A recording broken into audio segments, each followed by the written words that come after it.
Allahu akbar, Allahu akbar, Allahu akbar. Allahu akbar kabira, walhamdulillahi katsira, wa subhanallahi bukratan wa asila. La ilaha illallah wahdah, sadaqa wa'dah, wa nasara 'abdah, wa 'adza jundah, wa hadama al-ahzaba wahdah. La ilaha illallah wa la na'budu illa iyyah, mukhlisina lahud-din walau karihal kafirun. La ilaha illallah. Allahu akbar, Allahu akbar, walillahil hamd.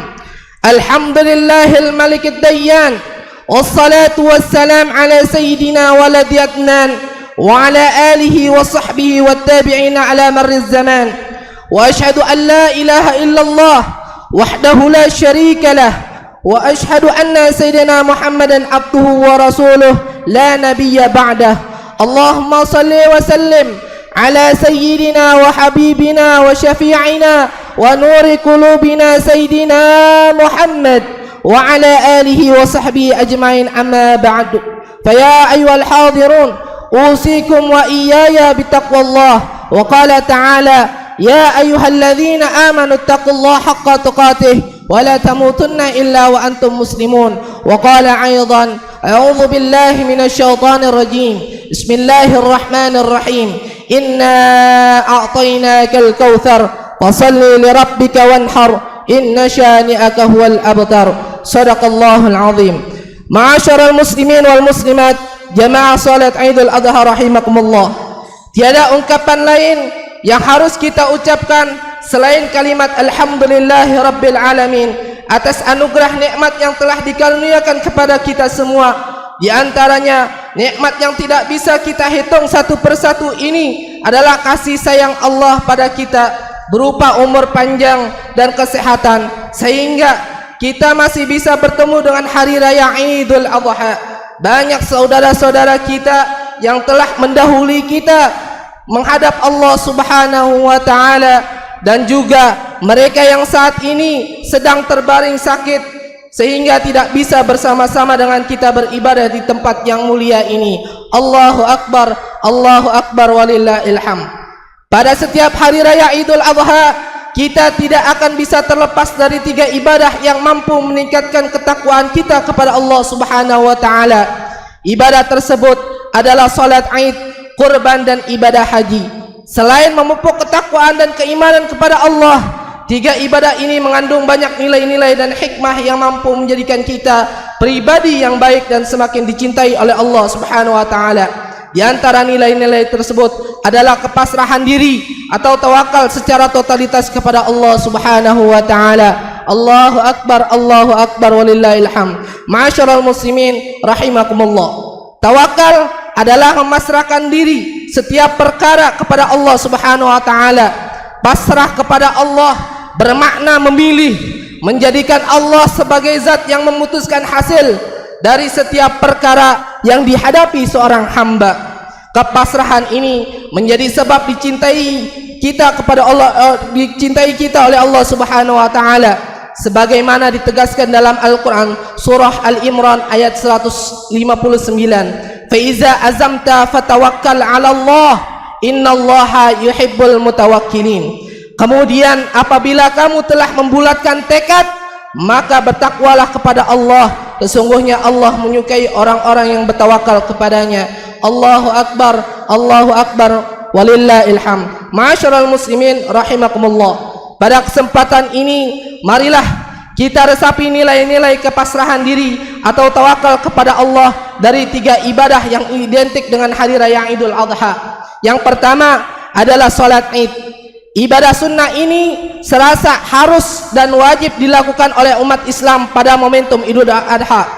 Jamaah mulai dari tua, muda, anak-anak berbondong-bondong menuju masjid dan tanah lapang untuk melaksanakan sholat 2 rakaat ini. Sejak awal melaksanakannya, kita sudah memasang komitmen kepasrahan diri kita kepada Allah Subhanahu wa ta'ala, serta menegaskan bahwa sholat yang kita lakukan semuanya hanya karena dan untuk Allah Subhanahu wa ta'ala. Dalam sholat kita fokus dan menyerahkan sholat hidup dan mati kita kepada Allah Subhanahu wa ta'ala, Dalam Al-Quran disebutkan, Qul inna salati wa nusuki wa mahyaya wa mamati lillahi rabbil alamin. Katakanlah ya Muhammad, sungguhnya salatku, ibadahku, hidupku dan matiku hanya untuk Allah, Tuhan semesta alam. Allahu Akbar walillahil hamd. Nilai-nilai kepasrahan ini juga yang harus kita teruskan di luar salat dan dalam setiap aktivitas kehidupan kita sehari-hari. Tentunya kepasrahan ini juga harus tetap diiringi dengan ikhtiar atau usaha. Bukan hanya pasrah begitu saja. Jika kita sudah berusaha dan pasrah kepada Allah, maka yakinkanlah Allah subhanahu wa ta'ala akan memenuhi kebutuhan-kebutuhan hambanya. Allah subhanahu wa ta'ala berfirman di dalam Al-Quran surah At-Talaq ayat 3, wa man yatawakkal 'ala Allahi fahuwa hasbuh. Dan barang siapa yang bertawakal kepada Allah, niscaya Allah akan mencukupkan keperluannya. Allahu Akbar walillahil hamd. Yang kedua adalah ibadah kurban. Kurban merupakan ibadah yang diperintahkan oleh Allah sebagai pengingat bahwa kita sudah diberikan nikmat yang banyak dalam kehidupan ini. Hal ini tertuang di dalam surah Al-Kautsar ayat 1 dan 2. A'udzubillahi minasyaitonir rajim. Bismillahirrahmanirrahim. Inna a'tainakal kautsar fashalli lirabbika wanhar. Sungguh kami telah memberikan kepadamu ya Muhammad nikmat yang banyak, maka laksanakan salat karena Tuhanmu dan berkurbanlah. Allahu Akbar walillahil hamd. Selain memiliki dimensi vertikal, yakni semakin mendekatkan diri kepada Allah, kurban juga memiliki dimensi sosial, yakni berbagi rizki dengan orang lain. Dalam ibadah ini kita harus mengeluarkan uang untuk membeli hewan kurban dan dibagi-bagikan kepada orang lain. Tentu itu semua orang mengeluarkan hartanya untuk melakukan hal ini. Masih banyak orang yang tidak rela dan perhitungan dengan hartanya sehingga tidak mau berkurban di hari raya Idul Adha. Lebih ironinya lagi, orang-orang lebih berebutan kupon daging ketimbang berpikir kapan ia akan bisa melaksanakan berkurban itu sendiri. Mudah-mudahan Allah subhanahu wa ta'ala memberikan rezeki yang lapang kepada kita sehingga kita dapat berkurban di tahun yang akan datang. Amin amin ya rabbal alamin. Ma'asyiral muslimin rahimakumullah. Pada perhitungan seperti ini yang harus kita kikis, kita harus yakin bahwa dalam kepasrahan harta yang kita gunakan untuk berkurban di jalan Allah, maka Allah akan menggantinya dengan yang lebih banyak lagi.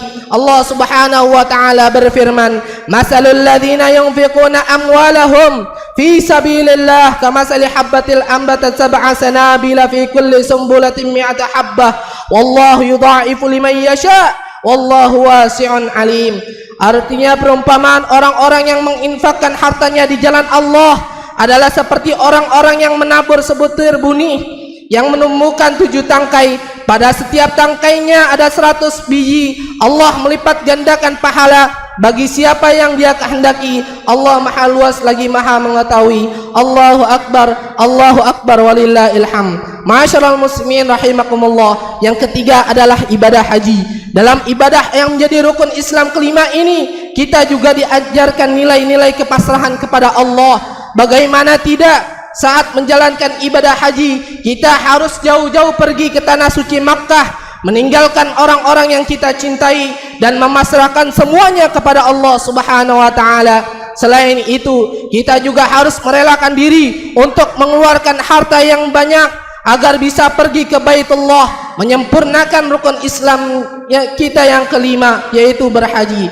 Bukan hanya dari sisi materi, saat ini juga mengetahui bersama bahwasanya begitu panjang waktu antrian kita sampai dengan puluhan tahun agar kita bisa berangkat haji.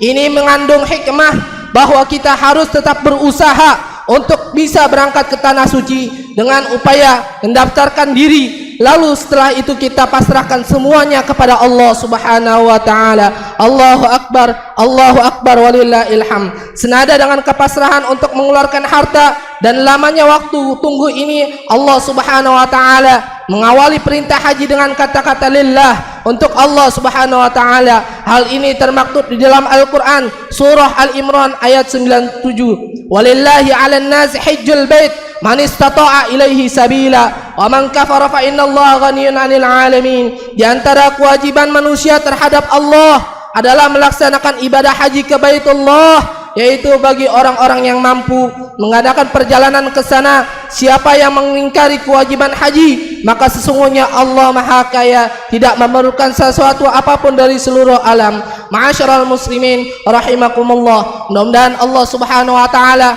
mentakdirkan kita menjadi orang-orang yang dipanggil oleh Allah Subhanahu wa taala untuk melaksanakan haji dan umrah, berziarah ke makam Rasulullah sallallahu alaihi wasallam. Amin, Allahumma amin. Dan kita doakan saudara-saudara kita yang berada di bumi Palestina, mudah-mudahan Allah Subhanahu wa taala memberikan kesabaran, memberikan ketabahan, memberikan kemenangan oleh Allah Subhanahu wa taala. Amin ya rabbal alamin. Dan kita doakan juga jamaah-jamaah haji kita, mudah-mudahan diberikan kesehatan, keafiatan oleh Allah Subhanahu wa taala. Amin ya rabbal alamin. A'udzubillahi minasyaitonir rajim. Bismillahirrahmanirrahim. Wal 'asri innal insana lafi khusrin illa alladhina amanu wa 'amilus solihat wa tawasaw bil haqq wa tawasaw bis sabr. Barakallahu lakum fil Qur'anil Karim wa minal ayati wa dzikril hakim. Aqulu qawli hadza fastaghfirullaha alladzi li wa lakum wa lil muslimina wal muslimat wal mu'minina wal mu'minat innahu huwal ghafurur rahim. Allahumma salli wa sallim ala sayyidina Muhammadin wa ala